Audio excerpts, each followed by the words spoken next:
ఒకరు 15 డేస్ అంట, బి ఒకరు 20 డేస్ అంట. వాళ్ళిద్దరూ కలిసి 4 డేస్ వర్క్ చేస్తే ఇంకా ఎంత వర్క్ లెఫ్ట్ అయిపోయింది అని అడుగుతున్నారు ఈ క్వశ్చన్లో.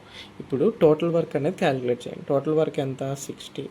ఇది ఇంటూ 4, ఇది ఇంటూ 3. ఇప్పుడు ఏ ప్లస్ బి ఇద్దరిది కలిపితే ఎంత? 7. 4 + 3 7. ఇంటూ ఎన్ని డేస్ చేశారు?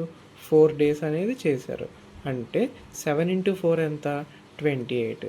అవుట్ ఆఫ్ 60 28 వర్క్ అనేది వాళ్ళు కంప్లీట్ చేశారనమాట.